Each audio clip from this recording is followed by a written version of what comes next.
你知道为什么现在那么多幼龄的孩子动不动就会咳喘、哮喘吗？主要的原因是这些孩子体质太寒了，体质寒，阳气虚，脾阳虚，肾阳也虚。原因是这些孩子的妈妈在孕期的时候特别爱吃一些生冷的东西、寒凉的东西。寒主收引，寒的特性是往上沉的，所以这些大量的寒性都会被孩子的身体吸收受纳了。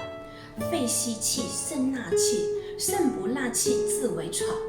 所以呢，我们要根治这些咳喘、哮喘，必须要从提升脾阳、壮实肾阳入手。